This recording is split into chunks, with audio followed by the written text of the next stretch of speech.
समस्त चाषी भाई मानू नमस्कार। आज आम जाना कहीं अधिकांश माछ एवं कुकुड़ा चाषी मैंने एते परिश्रम पर भी भल प्रॉफिट करि पारु नाहांती। किछि चाषी भाई मानकर लॉस मध्य हो जाउछे।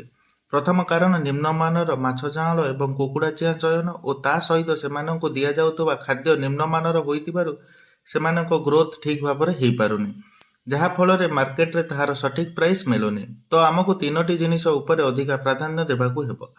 माछ जाँल एवं कुकुड़ा उन्नत मानर चयन करने को हेबो। खाद्य मध्य ऑर्गेनिक हाई प्रोटीन और हाई फैट हवा आवश्यक। मार्केट डिमांड को आखि आगे रखी बिजनेस कले ही आम भल प्रॉफिट करिपरिबा।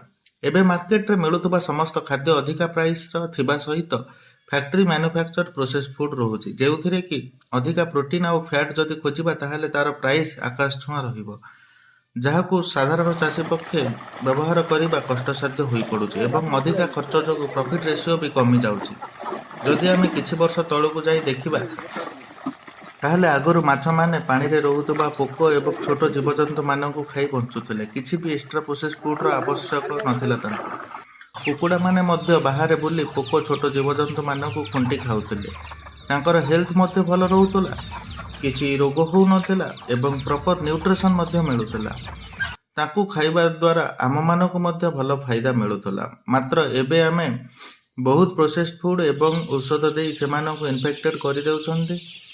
ताकू आमे खाइबा द्वारा आमे भी रोग रे पडुछन्ती। कोन आमे आग भली सेमानकू ऑर्गेनिक फूड देई पारि बढ़ी परिबानी? सेमानकू कम खर्च रे प्रॉपर न्यूट्रिशन देई परिबानी? हां आज्ञा, ए सब संभव। आमे सेमानकू ऑर्गेनिक खाइबा देले ही सेमाने भल से ग्रोथ हेबे। आमर खाद्यर 50% अधिका बचत हेबो। सेमानक हेल्थ सह आमे निजर हेल्थ को मध्य सुरक्षित रखि परिबा। ऑर्गेनिक फूड कोठू पाइबे, केमिति अधिका प्रॉफिट करिवे जानबा पई आम सह जोड़ी रुहंतु। अधिका जानबा पई हमकु कमेंट करंतु। शेष पर्यंत वीडियो देखिथिबारु धन्यवाद।